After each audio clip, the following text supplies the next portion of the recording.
this time. Good morning. We have quorum, and who do we have on the line joining us hybrid this morning? Did you say, Roger? Erica? Yes, we have Erica Patel and Patricia McCarthy as CDC members joining us online, and Brooks Matisse will be joining later in the meeting. There we go. Okay, awesome. Good morning. Morning. Morning. Morning. Old business, objectives, goals, budget of the CDC to 2021. So this is basically, we also have on the line or joining us. Attorney from Ice Miller, yeah, Ryan with Ice Miller. And so I think that if we, unless there's other business to discuss before we promote him, to just have him the main content of our meeting today to review these articles. Wayne, would you mind kind of refreshing us back to the intent of how we got to this place, just for all of our memories before we dig into it? Certainly. The Community Development Corporation was formed circa 2015. Its main mission was to perform services for the betterment of Zionsville. Primarily, this is the function and the funding for the Community Development Corporation as it sits today is from the Redevelopment Commission, from line items from TIF funds.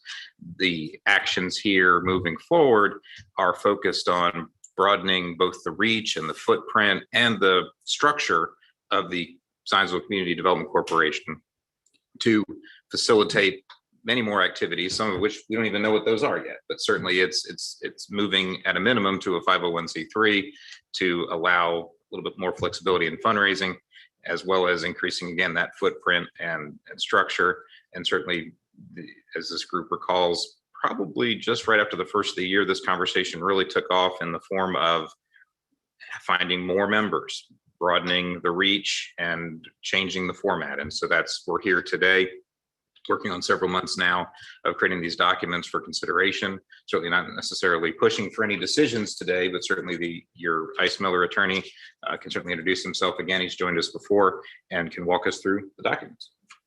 Thank you, Wayne. Certainly. Any other, I guess, questions internally or discussion before we invite Ryan to walk us through the description and details of this?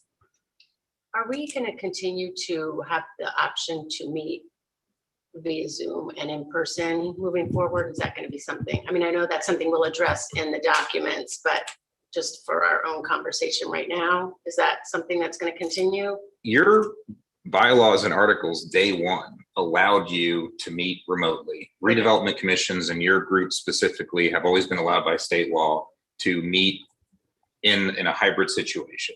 And certainly with the pandemic, even state laws have changed for local governments. Certainly it would be nice to embrace those tools as a part of your articles, just to formalize that so you can continue to do exactly what you're doing today. But what you're doing today is actually allowed by state law to begin with. But I think what you're looking for is a bit more flexibility to have maybe less people in the room if things change over time. Got it. Yeah. Okay. Thank you.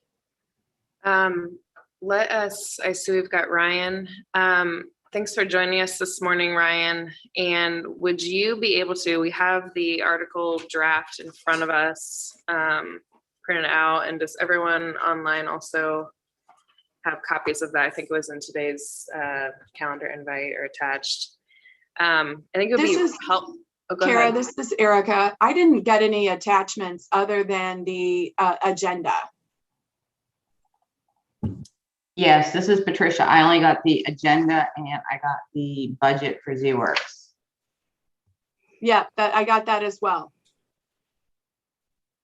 With the updated invitation that was sent out yesterday, there was an attachment, I believe. So if you would go back to that email, there should be an attachment to the Outlook invitation. There's the invite that was sent originally in June. I have an agenda plus materials with the articles there. I do see that now. So, but the invite that I got, or the information that I got from Zach, only incorporated the budget from ZWorks. And you should have received an updated invitation yesterday. I did. Sorry, Erica. I received a message from you, Roger, saying I was going to get an updated agenda, and I never received it. Same. I did. If you open up the calendar invite, does it, the one that's updated for today, does it show an attachment in there? No.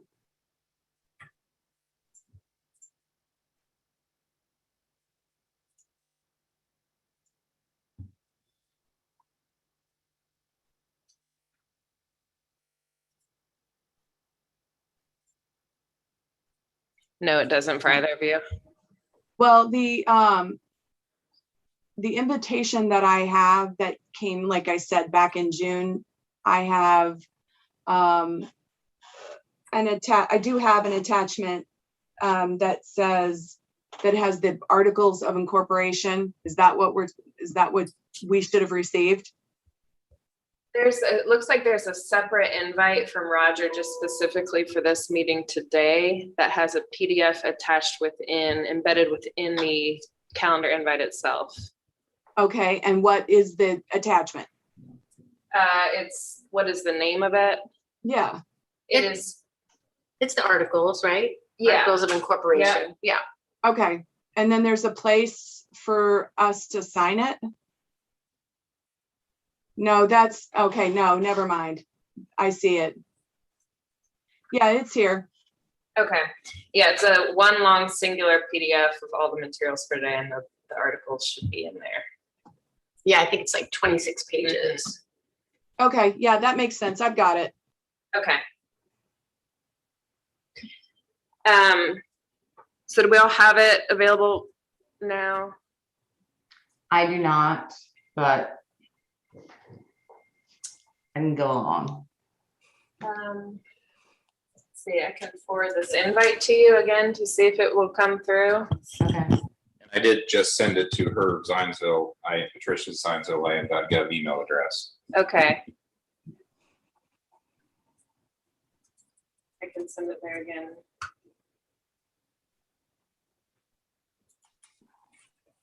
So I forwarded the invite again to your Zionsville.in.gov address. Okay. Hopefully that pops up with the PDF in it.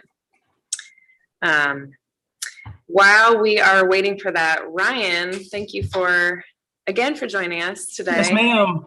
Happy Friday. You too. Thank you. If you would orient us to the document, and I think that, we kind of briefly discussed beforehand, maybe the most helpful thing, if you could just walk us through this entire document, the places where we really need what's boilerplate, and then places where we need to make some decisions, that would be really helpful. Sure. Thank you. Thank you for having me this morning. So as an overview, what we're trying to do here is create a new entity that is going to be a 501c3 instead of a C4, to house some of the current activities of the existing CDC, and also create a platform to expand those to additional activities to help the town of Zionsville. And so I guess at a high level, the main reason we would consider creating a C3 instead of a C4 is because while the current entity that you are in is exempt from tax on its income, it's not able to offer charitable deductions to donors. And so your ability to fundraise is basically zero. With this new corporate form as a 501c3, you'll be in a position to fundraise and to take in dollars from individual donors, from corporations, from foundations, and from government entities. So it opens up several doors for you in how you can operate and how you can fund your operations. So today I'm just here to talk through the articles of incorporation and some of the other governance documents for what we're calling the Zionsville Community Corporation. We don't have to keep that name forever. We just need a name to use as we file. And to the extent that the existing CDC we end up dissolving, or there's no longer a purpose for it, we can do a DBA at the Secretary of State and this new entity can take over that CDC designation. But you can talk about that sort of later on. That's not a today issue. That is our first, you flagged that as our first kind of point of decision and how we want to name ourselves. Okay. Yes, ma'am. Yes, ma'am. And the plan will be to create this entity and file for tax exemption while the current CDC is in place. So when we file with the Secretary of State, we'll need to use this name or another name. We can't take your name yet, but in the future we can perhaps bring it back and apply it to this new C3 corporation. Okay. So yeah, good call. A lot of this is boilerplate, but I will point you to the places where we would like your kind of consideration and approval. Article 3 here, section 3.1 is the power section and the purposes. And so we've used just really broad language here that the purposes are to support the town and its efforts to promote revitalization, economic opportunity, and community development. You'll note in that third paragraph that we are anchoring this entity to the town of Zionsville. And that's an important piece because it really solidifies the charitable purpose of the entity. And that's going to be one of the main pieces that the IRS is going to look at when they're determining whether or not to give you your 501c3 status. Your relationship to the town is what's going to get us there. So the purposes are revitalization, economic opportunity, and community development. But also we're anchored to the town, and anything that this entity does is going to have to be designed to promote the interest of Zionsville government. So if there are additional things you want to see in the purposes clause, we can certainly go more broad. I advise against being too particular because you don't want to box yourself in. And these concepts we've listed here are broad enough that probably most of anything you'd like to see this entity do would fall within one of these categories. But if there are things we are missing or you would like to expand it, happy to add in additional language to that. Thank you. How do we feel about that language in the purposes? I just didn't know if we should specifically state fundraising as a purpose of our group, or no? Is that kind of already? In my opinion, fundraising would be more of a method to get us to these purposes. Okay. It's a tool. Mhm. Yeah, I think that's right. Yeah. okay, understood. What are your thoughts on this purpose, Ben? I'm good. Or does anyone, staff have any opinion or comment on these purposes? Because I know the last time we felt as though they were too broad and didn't have enough grit. Although Ryan, I like your point of we want to keep them broad enough that we can be agile in addressing opportunities. These seem good to me. Okay. 3.2 is just boilerplate, but I'll note it because as a nonprofit, both as a C4 as you currently are and a C3 in the new structure, political activity is prohibited, and you could do some lobbying work, but it have to be an insubstantial part of your activities, which I don't expect that would be relevant, but I wanted to note it.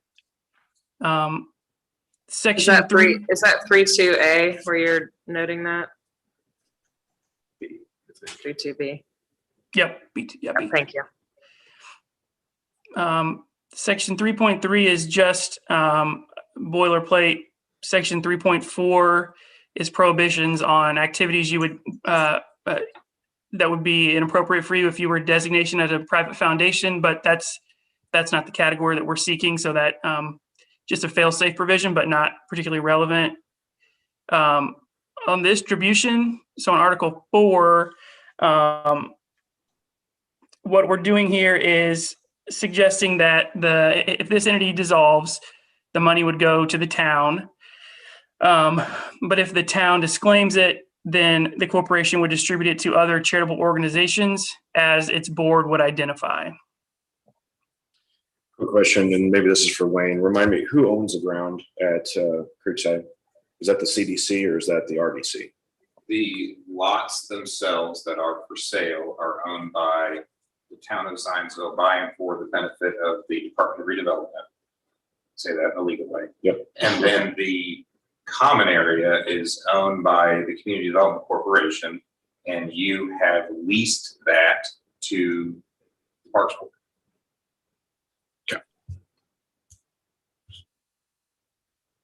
Ryan, would 3(4)C excess business holdings or anything like that prevent us from acquiring land or being able to use it for redevelopment purposes, i.e. economic development incentives? It wouldn't, because it probably wouldn't rise to the level of what's a business holding. And also 3.4 is only there if in the off chance that the IRS says you're a private foundation, but you're not. So those rules aren't going to be applicable to you anyways. Thank you. Yes, sir. So we'll say we're going to have perpetual existence. Registered agent is Wayne. We've used the Creekway address as the principal and registered address. That's just where if there's any official correspondence. Most of the time that stuff comes through email anyways, but we have to have an address of record. So that's there. The corporation will have a board of directors, and we'll get into this more in the bylaws, but initially the thought here is just to have 3 directors, Kara, Erica, and Tammy, serving in this initial role. And then once the board is up and running, we would expand to include additional directors. So those are just the first 3. I don't know if you want to have, if that's a decision point or if we're good on those names.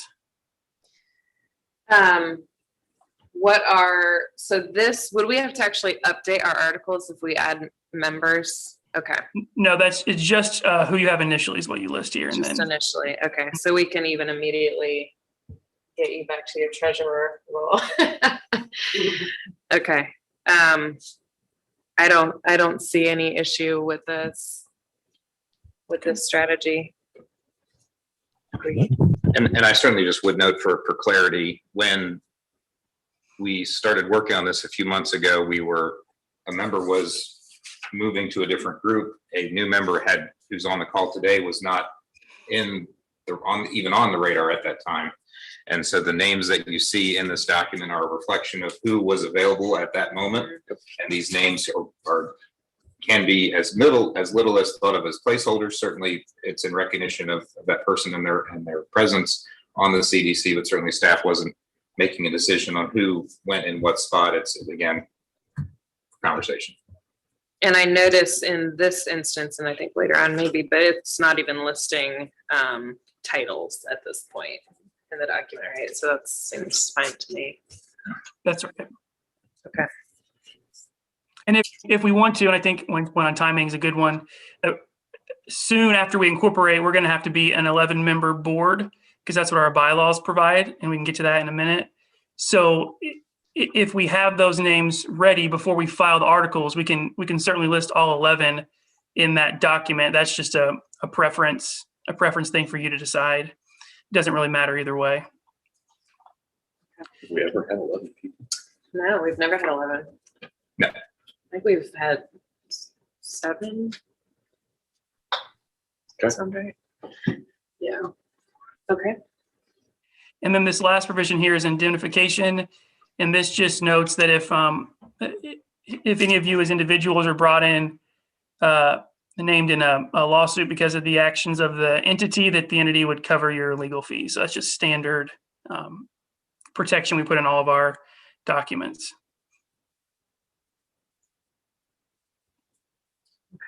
Cool. So that's it on the articles. I can go to the bylaws if you want, or if there are more questions on the articles, we can park there for a minute. I have noted as our main decision points in the articles, the name, understanding we can do a DBA at any point later on, confirming our purpose, at least 3(1)A, and then confirming our board of directors as listed. Those are our 3 main decision points. Is that correct? Yes, ma'am. Any questions on the articles? Do either of you? Mm-mm. I'm good. Okay. Yeah. You both are good. Thank you. Okay, so we'll go to the bylaws, and this is where the kind of governance and operation occurs. So this might have some more discussion points. But like I said earlier, the basis for this entity getting its 501c3 tax exemption is its relationship to the town. So it's going to be what's called a supporting org of the town of Zionsville. And the way that we get that designation is, one, by the language that we put in the articles, and then two, by the appointment authority that the town will have over this board. So you'll see here we have 11 directors. 8 will be appointed by the mayor on behalf of the town, and 3 are going to be appointed by the Zionsville Redevelopment Commission. We can play with those numbers a bit. The only kind of real requirement I would suggest is that we keep the town, the mayor's appointment on behalf of the town at least a majority, because that will solidify our relationship with the town, and that's what the IRS is going to look for.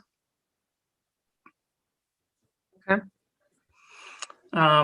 The Yeah, How many do we have? 6 right now or 7? 6 right now. 6 now. So And if we need 4 and 3, it's still a majority there too. I'm just throwing it out there. I don't know if I have an opinion on it. yeah, what is the, I guess that's a good question, just for us to understand more fully, the best practices around 11 as the right number? there's no trying to think about there's no legal reason we got to 11. I'm trying to think if there's any background on how we got to that number. Maybe Wayne would know that. We just need the city or the town, I'm sorry, to have a majority of whatever the total number is. Certainly the goal is to grow this group both in footprint and in purpose.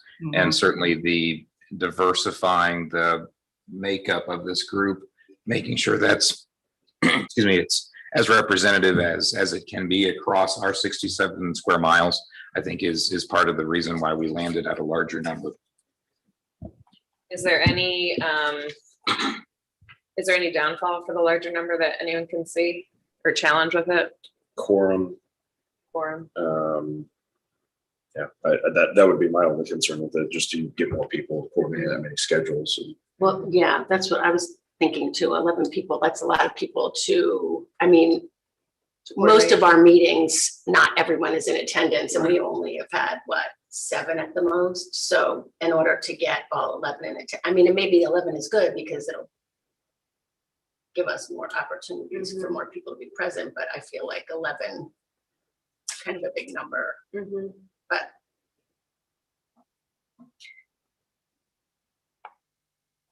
And quorum here just says 2 directors, but a majority of people, so it's 6 people, which is what we have right now. Yeah. And certainly you can lean into your electronic meeting policy which is allowed today, and certainly any modifications to that per your own rules based upon modifications to state law will encourage folks to have flexibility to attend. Is there a reason for that we wouldn't consider a jump to 9, or do we feel like 11, if we're going to make a jump, that's really the pivot point of where it becomes valuable to get kind of a larger representation? I don't think there's necessarily magic between 9 and 11. It's Yeah. definitely the odd number, and certainly the representative of the larger footprint of the community.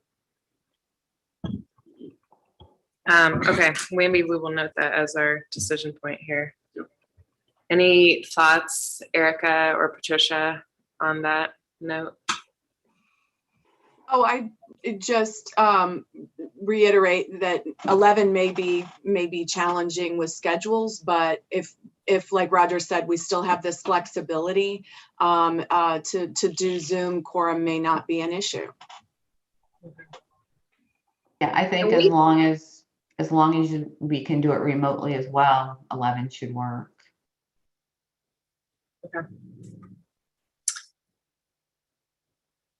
Okay, you can.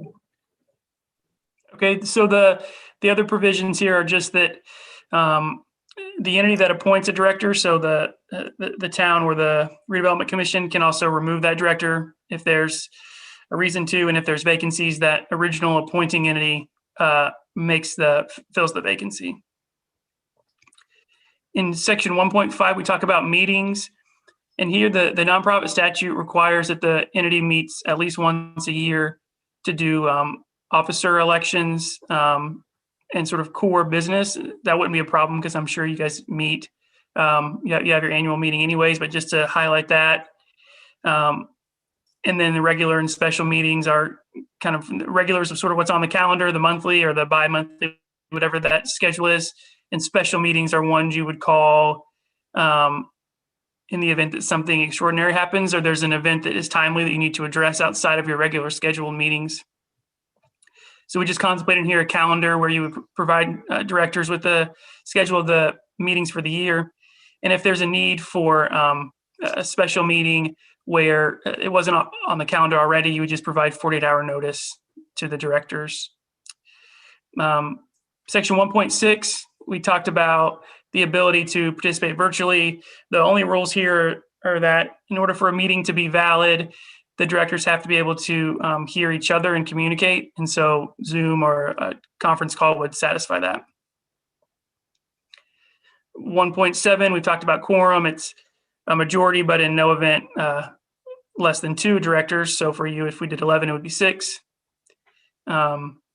Section 1.8 would allow you to conduct board business via a unanimous written consent. So if something is timely and needs to get done and maybe you're having trouble getting folks to be in meetings or the notice requirements don't work for something that needs to be acted on, you can circulate a written consent. And as long as you have unanimous approval from all the board members, it is a legitimate action.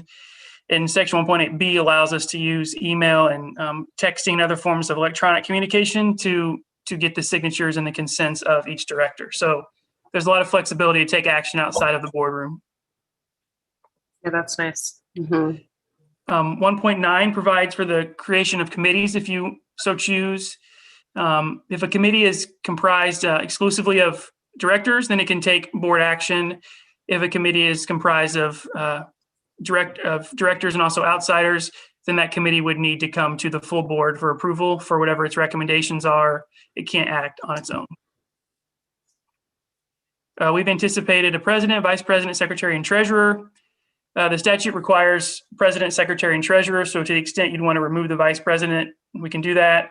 And you can always add assistant officers or additional positions as you so choose.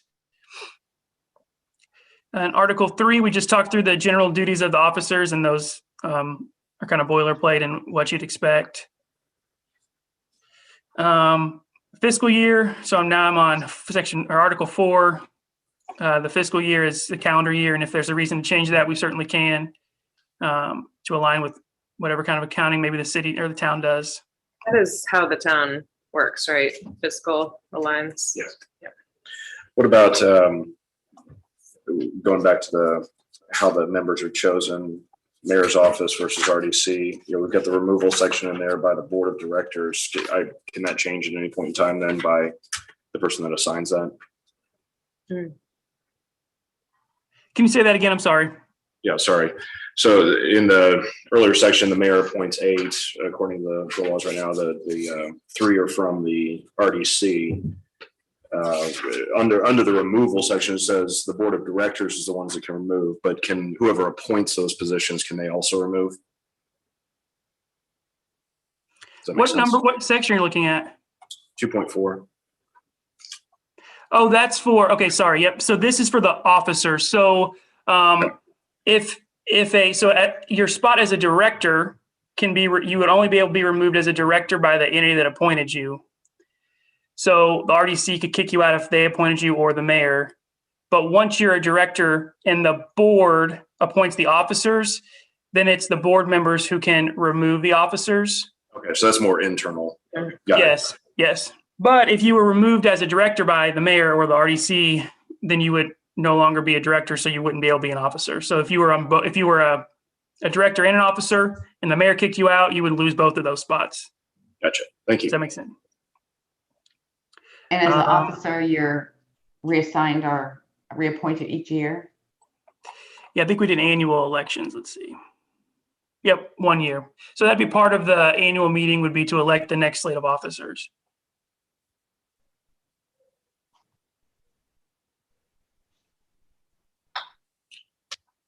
So I think that's it on the bylaws.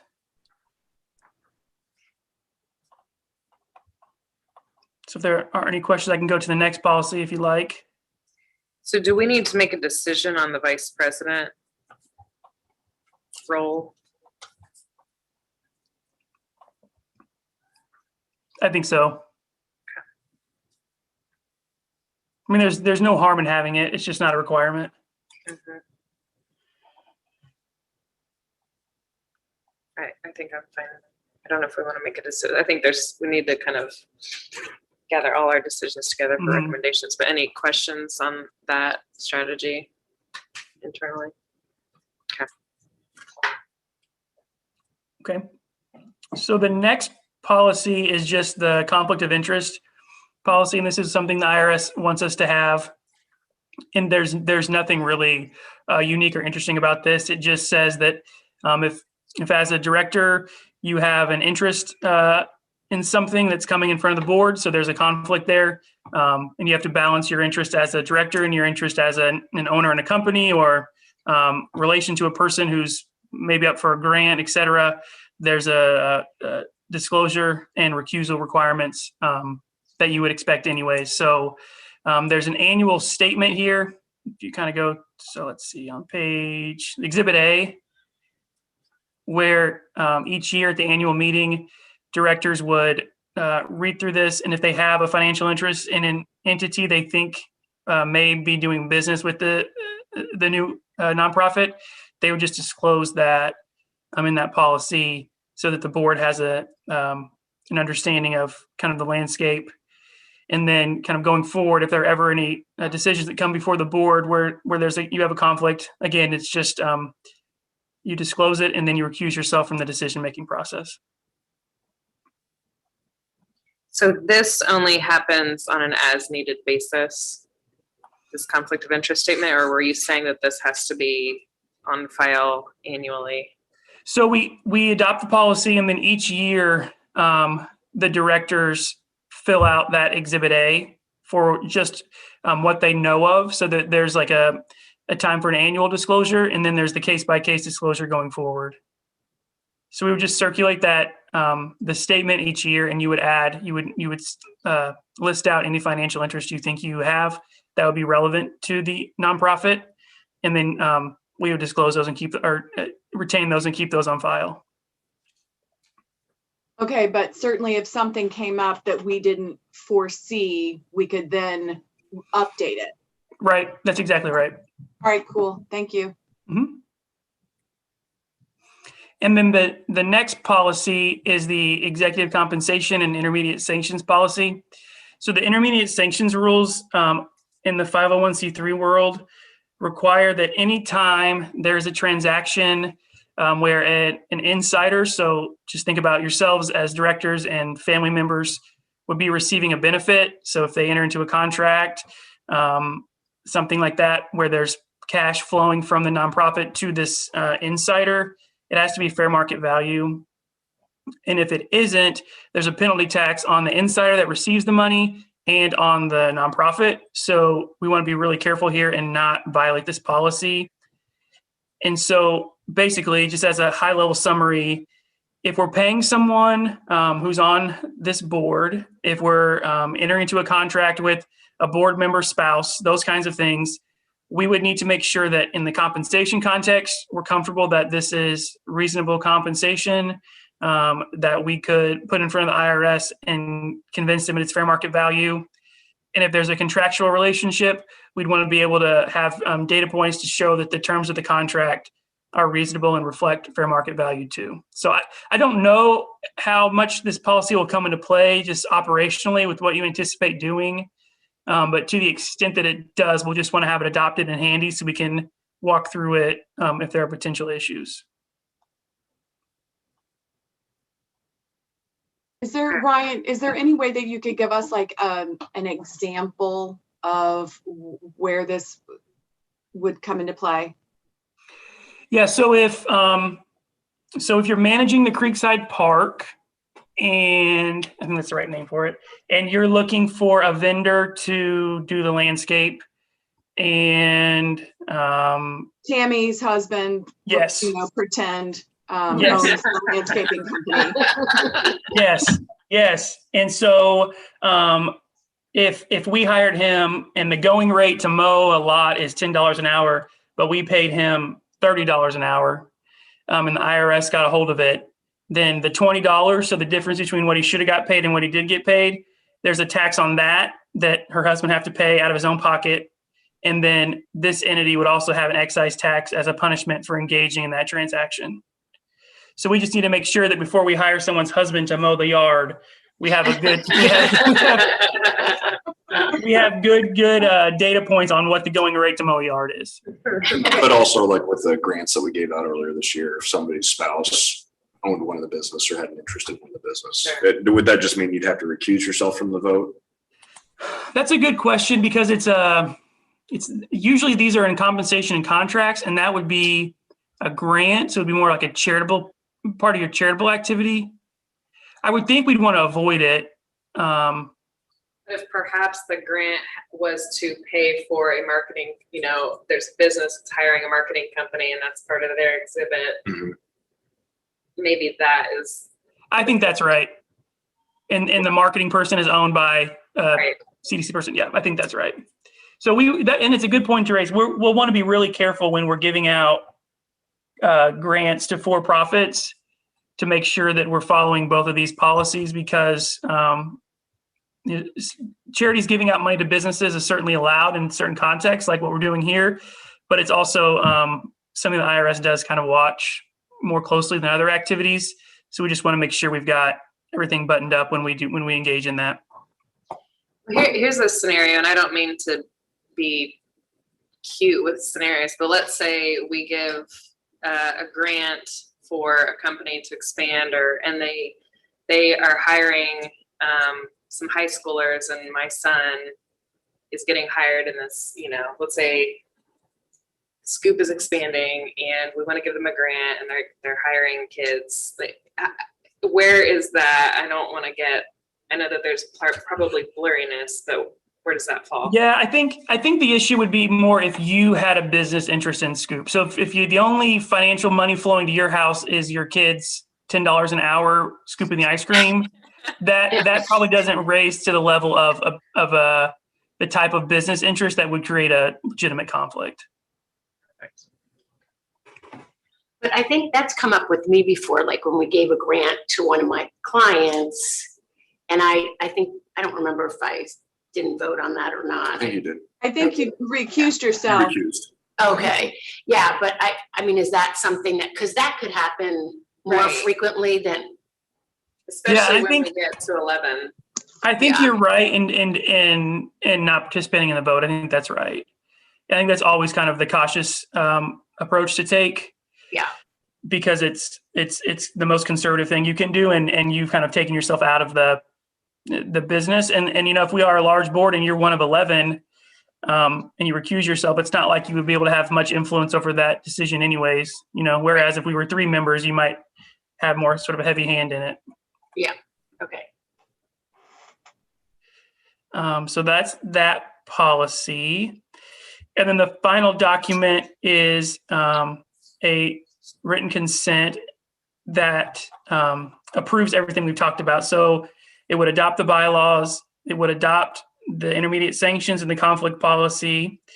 Here we have draft officers. So this will be a decision point for all of you to confirm if these are who you want.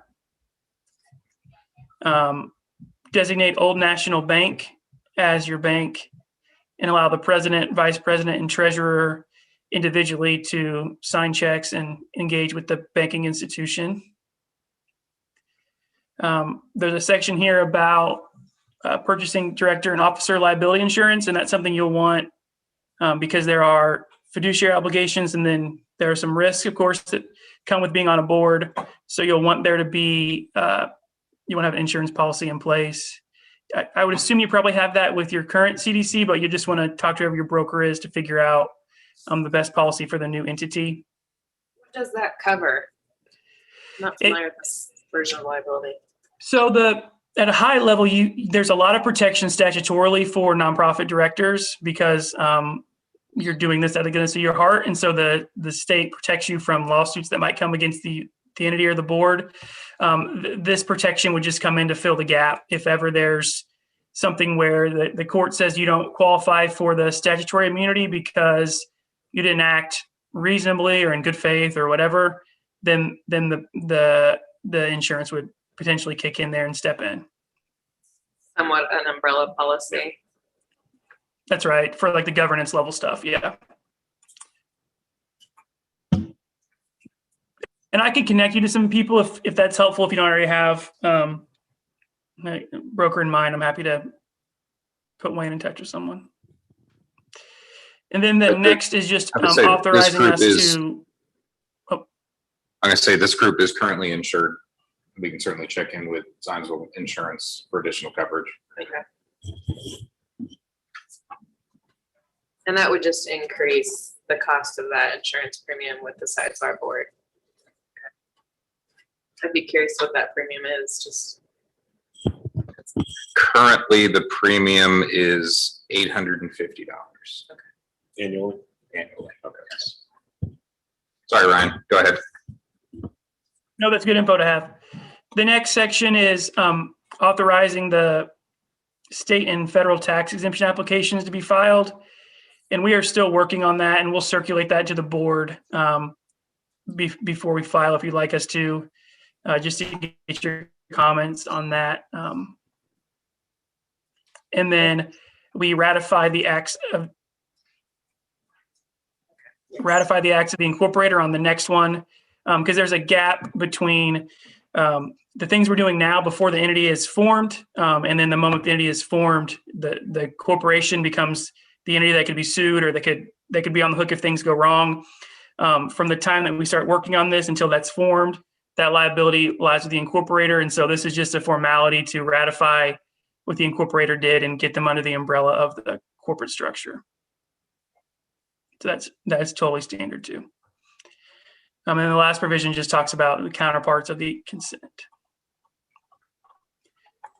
So that's what I have. Okay. That was really helpful. Thank you. Thank you for walking through that. I think any general questions from anyone? I think that we have noted all of our decision points, and so maybe we'll discuss those. I guess, do we want to discuss this today at a separate meeting?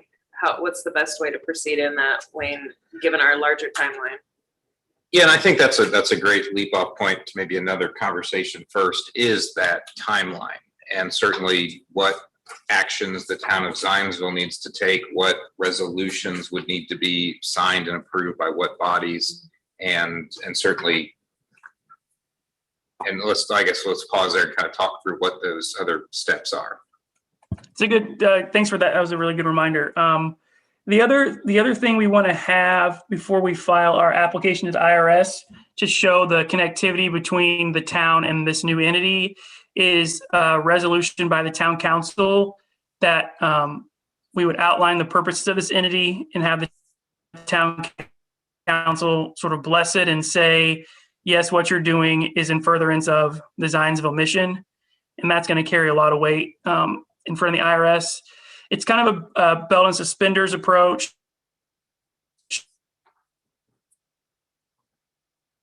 Breaking up a little bit. It's not, we are working with the entity businesses that kind of ups the ante. Ryan, I don't know if you can hear us clearly, but you're breaking up. At the IRS. And so between the government and the nonprofit, getting that resolution passed by the council and then included.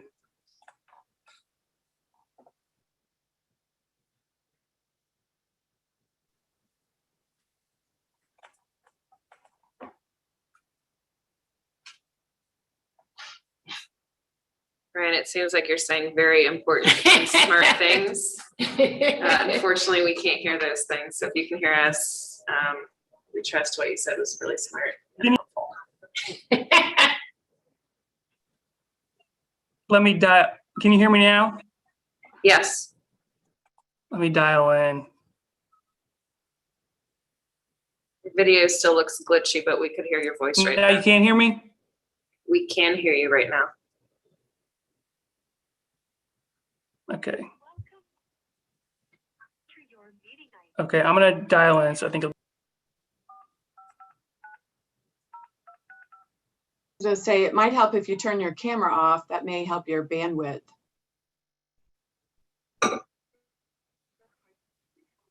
Is that better? I can hear you. Go ahead and Okay. say something, Ryan. Okay, now you can hear me? Yeah. Okay, sorry about that. Yes, we can hear you. So what I was saying was, in terms of timing, for us to really show the IRS the strong connection between the town and this new nonprofit, we want to see the town council adopt a resolution that we prepare that would just outline the purposes of the new entity, and for the town council to say, yes, what you're doing is in furtherance of the town's kind of broader economic development plan. And that isn't a mandatory thing, but because we are engaging in grants and funding to for-profits, the IRS is going to look very closely at our application. And so the best way to get us across the finish line is to really hit them over the head with the relationship between the town and the nonprofit. And so another kind of belt and suspenders approach there is to have that resolution. So the timing on when the council would take that up would impact when we filed this application. But the other factor is that we can form this entity at the state level kind of whenever you want. And when we get our IRS classification as a charity, it'll be retroactive to the day we formed at the state level. So you could form, get your board in order, and start operating and fundraising as if you're a charity. We would disclose to your donors that the application is pending. And then once we get the IRS letter, which will probably be 6 to 9 months after we file, then we would have kind of everything and all of our ducks in a row. But I guess all that to say, we don't need to wait on the IRS's application approval for us to get going and start operating. It's just a preference for you from an operational perspective. For the town council to have a resolution, are there any path steps to take before that it's ready for them to have a resolution? Do we have to have this all finalized before that?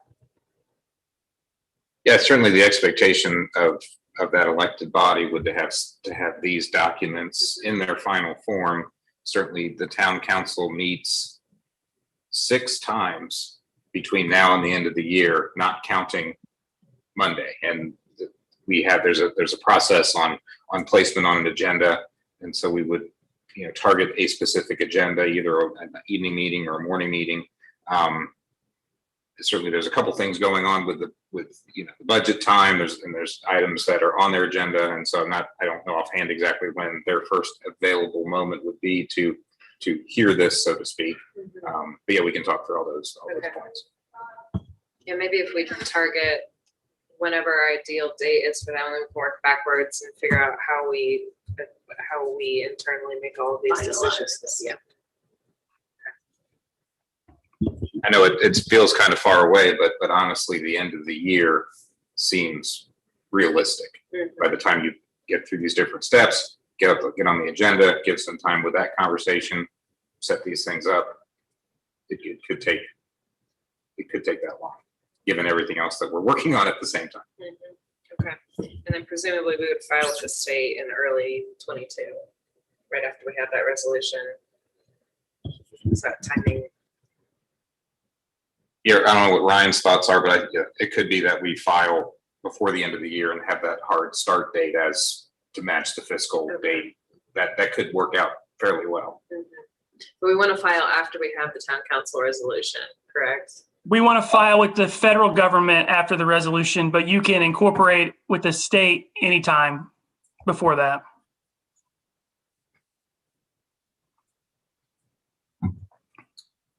This may be a dumb question at this point in time, but just for the record, I guess, RDC and mayor's office is all good with everything that we're proceeding forward with. They're aware of kind of everything that's going on here. Certainly the administration has been involved in all steps here.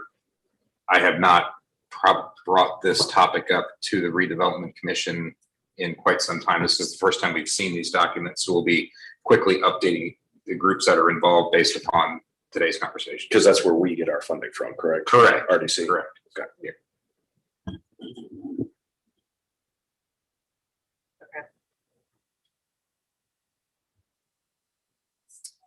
I think that timing makes sense. So we'll really just wait to hear what our, what is the realistic time to get on the town council's docket and work backward from there.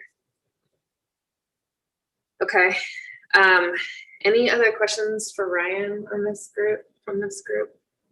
And Brooks, I see you've joined us. Welcome. Hi. Okay. Ryan, thank you for your time. We will follow up with questions and move this forward. Other business. October, it looks like just confirming our October meeting date and also getting used to calling ourselves the ZCDC, which does not roll off my tongue quite as quickly. And No, it doesn't. what is our current October meeting date that we had sort of on that? I want to say it's the 15th. It's the Friday of Zionsville School System's That's fall break. right. And so we wanted to verify quorum. And if we do not have quorum, ideally, we'd want to identify a different date in October to meet. You do have a pending filing that desires to have a discussion, but they also have some things they're working through with both the Board of Zoning Appeals has been wrapped up and the Plan Commission action. They have a filing that will be heard on Monday evening, the 20th. Okay. I am available on the 15th, but I'm also open to moving it if others are not, if we won't have quorum. Yeah, I can't do the 15th. I can do the 15th. I can do the 15th. I can too. Okay.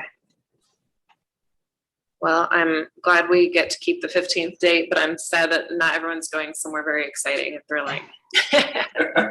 We'll try to do better on spring break. Okay, so we'll keep the 15th meeting and we anticipate that we'll have a filing at that point. Any other comments or questions here before we wrap up? So on the 15th is when we will go through this and maybe discuss these final decisions? Well, Is that- that's what operationally and procedurally, I mean, do we want to do that level of detail in this meeting? Do we do an executive meeting? Have we ever done an executive meeting where we, I know we don't operate exactly as other boards do.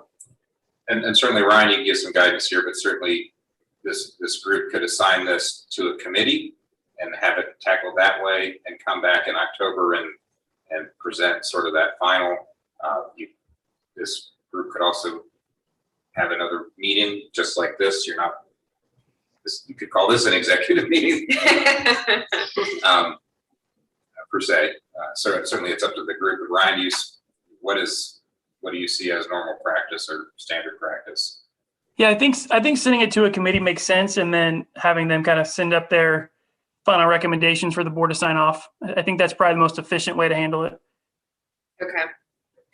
Yeah, I think if we can have sort of that committee or whatever do some work and get a recommendation built before the 15th to present to the all of us for adoption or any other questions, makes sense to me timing wise.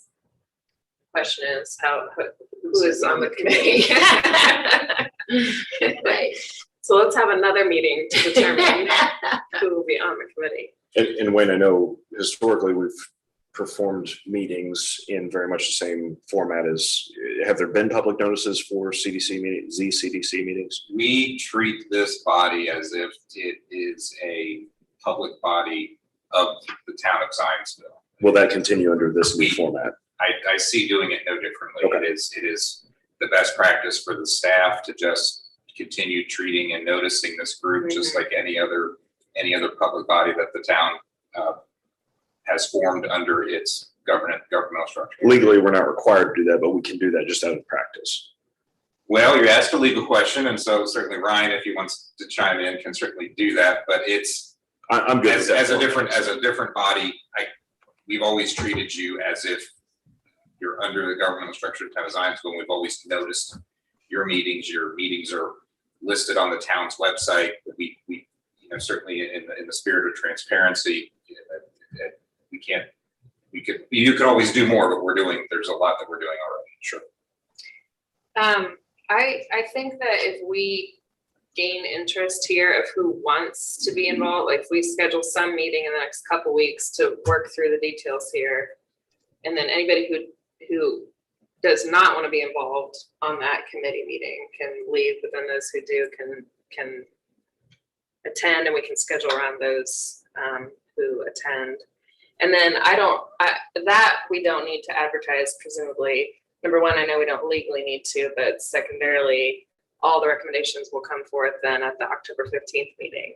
That will be more public. If that all makes sense, is there anyone who does not care to give input on this first pass? Everybody will get a chance on the October 15th to see the recommendations of this committee, air quotes committee, is going to do. But does anybody not want to be included in that meeting? Okay, I'm fine with this. I would just say pick a date, we'll notice and then it, who and can- who attends Okay. that's wonderful. That's just treated like a normal public meeting. perfect. Okay, so we'll target that in the next couple weeks to have the recommendations back before the 15th meeting. Okay, that makes sense to me. So should we pick a date now for that meeting, or? We can.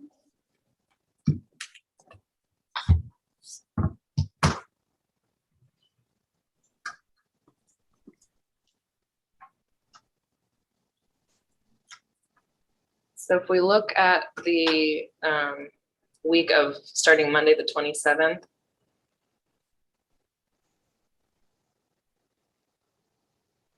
I know we've done Friday mornings traditionally. We could also, October 1st looks good for me. okay, I'm not street that day, but okay. everybody else can go around. I do have a conflict that I'm gonna try to see if I can work on the first. Would Wednesday, the 29th work in the morning, anytime in the morning for this group? I could do Wednesday morning, the 29th. I could do Wednesday morning, the 29th. You can too, okay. Let's target Wednesday, the 29th. Patricia Brooks, are you available that morning? I have a conflict, but I might be able to move it. Okay, I also have like 3 conflicts that I can't move. okay. I guess this one gets to the question, do we want to schedule around where everyone is available, or is this something that we want to schedule? I guess Brooks, let us know. We can look at another date. Do we need a quorum for that meeting? I mean, I can just, read the minutes. No. after. Yeah, so then No. don't hold it up on my behalf. Okay, we'll go ahead and schedule that. We'll be really communicative in emails and whatnot to make sure that we're efficient with everyone's time. Okay, we'll target the 29th in the morning, 8:30. 8:30. Yeah, does that work? 8:30 will work. All right. Are we meeting there? Are we going to meet on Zoom or both, or what? I would say your format would be just like this one. We'll set up a Zoom, and if people can attend in person, we'll be here as well. Great. Okay, if there is no other business, we don't really do motions here. We will adjourn. Thanks, everyone. Thank you. Thank you. Thank you. Thank you.